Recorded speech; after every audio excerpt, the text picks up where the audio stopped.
What's up guys, Ivan Carranza here and welcome to Bass Tone Tuesday.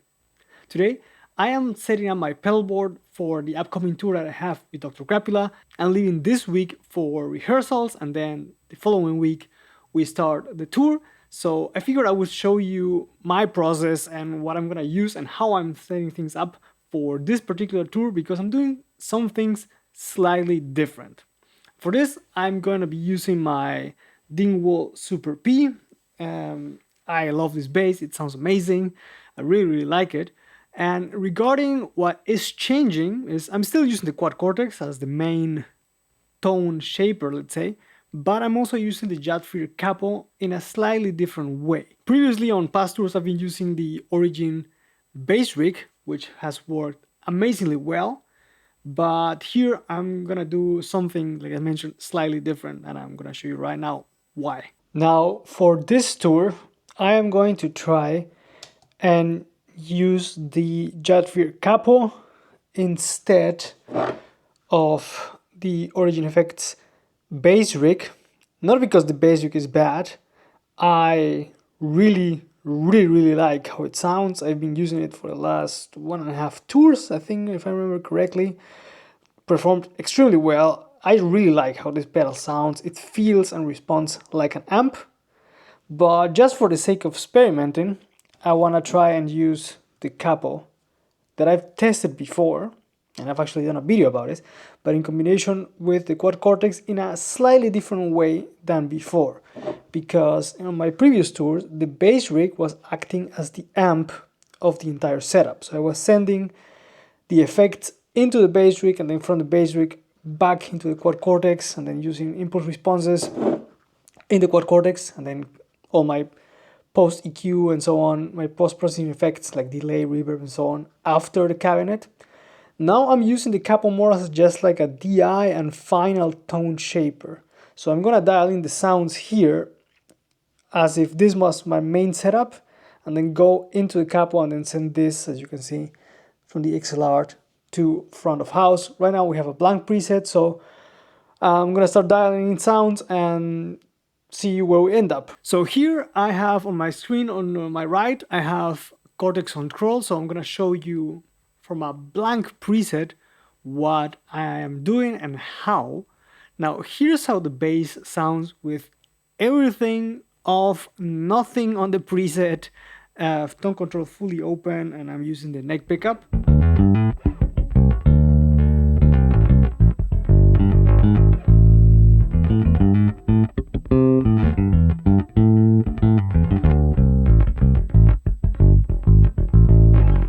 I love these P-bass sounds, especially now the bass has the new Alnico pickups by Dingwall, the P pickups, and these sound amazing. I think they've brought the tone of the bass closer to a traditional P-bass tone while still retaining the modern character and all the definition and articulation compared to the neodymium pickups that I had before, which were still really good, don't get me wrong, but this definitely get the tone closer to what I imagined in my head. So you heard the clean tone on its own. The Capo was bypassed as well. So if I turn it on, it's gonna lower a little bit in volume, because as it's in the last thing in the chain, I want it to be, even if I have it off or on, I want it to have the same output to front of house. And because I'm gonna put effects on an amp before the Capo, if I dial in the tone with just the clean bass, then the volume is gonna be different. But here's how it sounds. With the Capo, the blend is in the middle, no EQ whatsoever. If I raise the volume,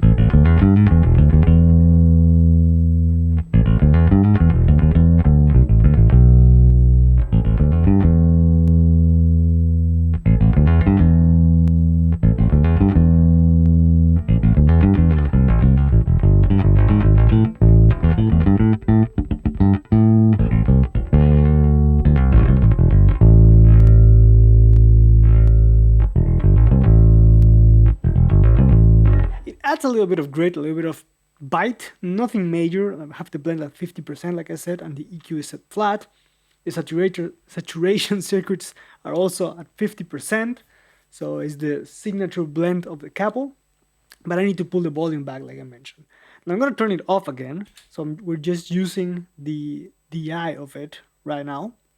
And we're going to start dialing the sounds using the Cortex control. So the first thing is an amp, right? I need an amp. So I am going to be using, as most of the time, the SVT. I have experimented also with the Kali bass, which also sounds really good. But let's start with this one just to be safe. So we're going to drag it there.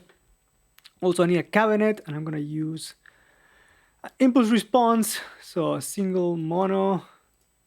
My IR, I'm going to use this vintage stack IR, which is an 8x10.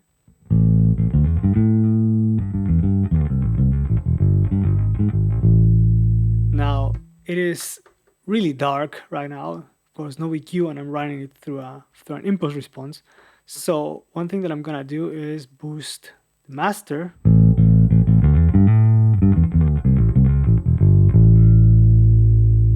And some things that I've done as well with this one is to crank the master to 10. This way it's sort of emulating more like the 300 watt amps. Of course, I need to pull back the output quite a bit to compensate, because the output's a lot higher now. And then this gain control is gonna be mostly, my volume control pretty much. As you can hear, it's really loud right now. So I'm gonna pull this back. Let's do let's go for 10 or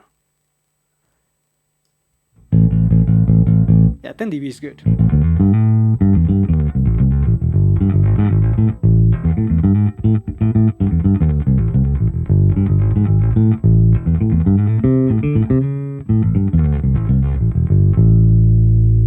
Okay, it's still a bit too dark right now, but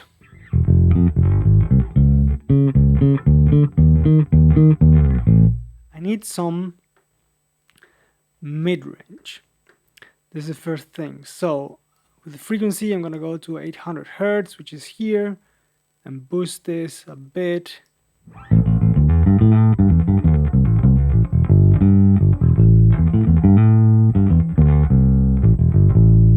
It's better. Let's go a bit higher. And now some treble.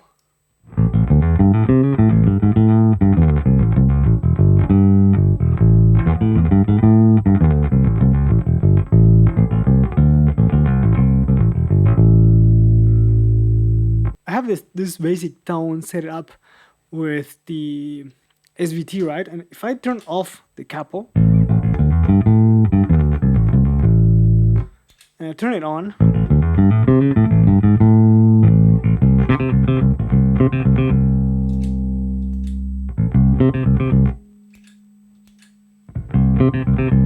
tone is quite a bit more aggressive, so I think I might pull back the blend a little bit. I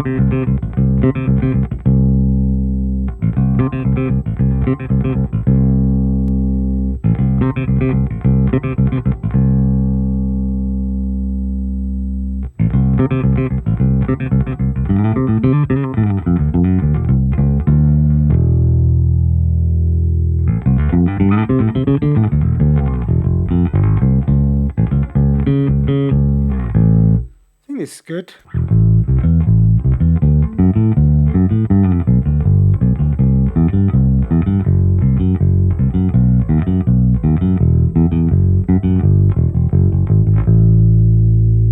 Might be a touch boomy. I'm gonna pull back the bass a little bit.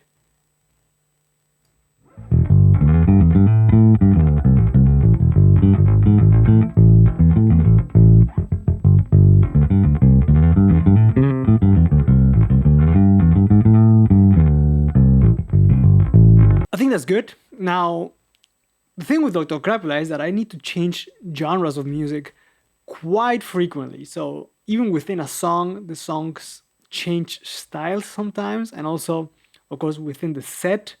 So I need to have very different tones. And now on this leg of the tour, also there are 1 or 2 songs I need to use a pick, or where I need to use a pick. So we need to set up some changes in what I'm gonna be using. So I need a good, solid, straight up groove sound that works for many different styles, with me like changing hand position and also closing the tone control. And I think this is already pretty good for that, because I can play stuff like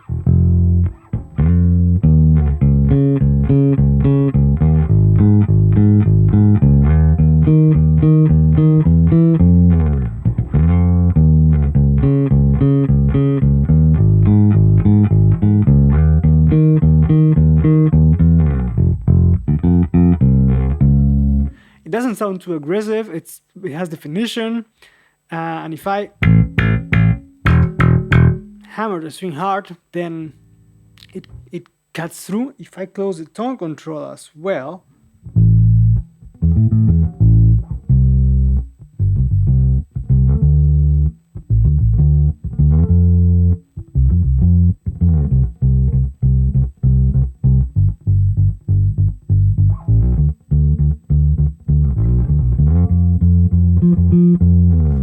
it works, it's thumpy, supportive, so I think it's a pretty good starting point. Now, I also need a more aggressive and rocky kind of sound, like punky, aggressive type with maybe a bit of bite, maybe a bit of hair of distortion. So we're gonna dial that in. Now let me just save this just in case, because I don't want to lose it. In terms of EQ, we have 2 options. I can either put the EQ before the amp, after the amp, going into the cabinet, or after the cabinet, which is what you would do probably like in a studio setting, like you record and then EQ the recorded sound, right? So I think I'm gonna go for that. I need some upper mids. So let me grab 2.5-ish, like there.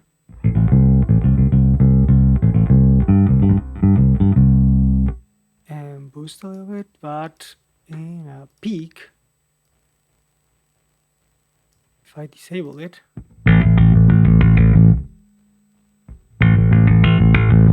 it's got a little bit more presence, so it cuts through slightly better. And then let me go 5 and high shelf, and we're gonna do like 5K.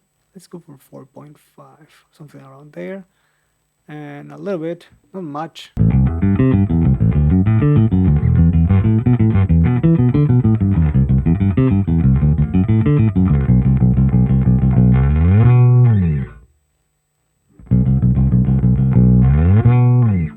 That cuts through better. This is a starting point. I can always EQ or adjust during rehearsals, but this is already, I think, a pretty good starting point. I also need an overdrive, because we also need distortion in some parts. So let's go for the vintage microtubes. Too loud.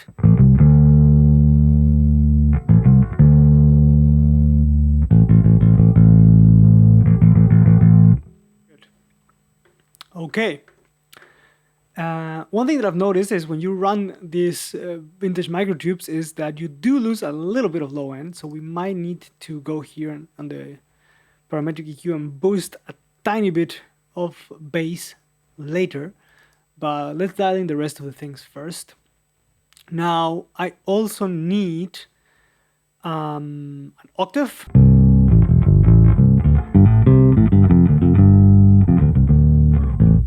Okay, this is good. I'm gonna place it after the drive, because otherwise if I kick it in and I have the drive engaged, it's gonna create more overdrive than I want. But this way, this is feeding into the octave, so it's not affecting the character of the distortion. Then I also need pitch down function. So I need to transpose half a tone because we play one song in E flat, and I can transpose physically, but I want to have an open E, so in this case an open E flat, and this allows me to do that. Let's turn it off. Oh, we need some compressors. Let's go for the SSL though, just for fun at the end. And in the beginning, we're gonna have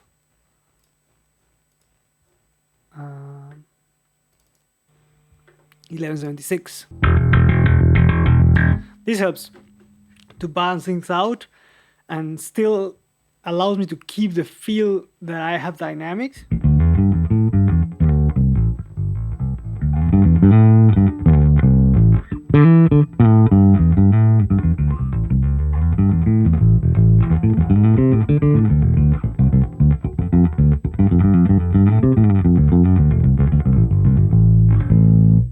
It's also very percussive, really nice. Might pull back the input a tiny bit.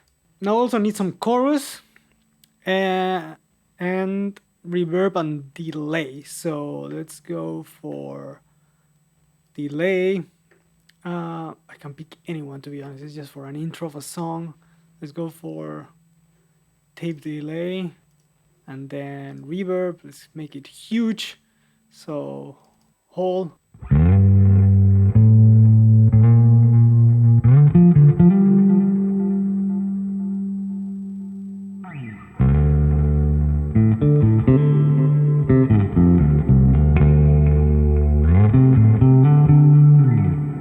That sounds massive. I like it. And like I said, I need some chorus.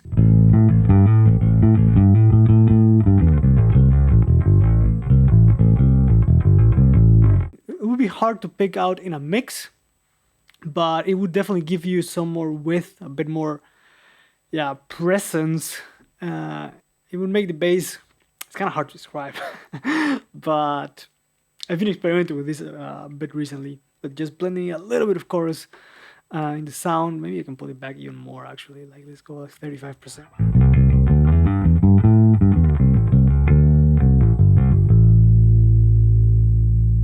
I could also just for fun actually, I could just put my neural capture of my novel in there.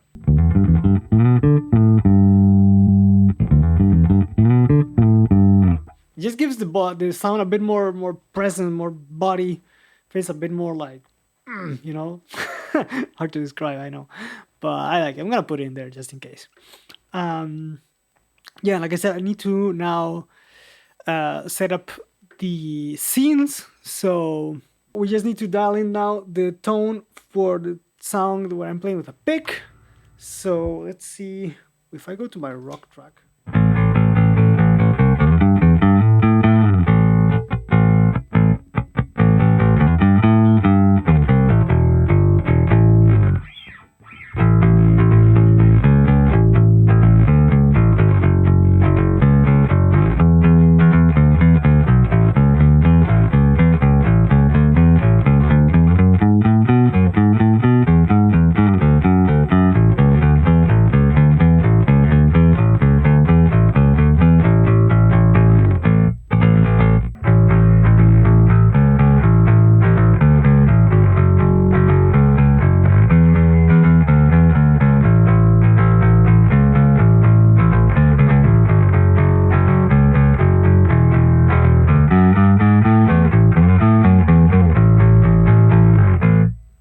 This is pretty good. I think I might be a bit too much still, so let's pull it back a hair. That's pretty good. Let me save. I hope you guys like the video. I know it's a long video, but I have to do this anyway to prep for the tour. So I hope this was insightful. I hope this helped. And I'm digging how it sounds and looking forward to using this on the road.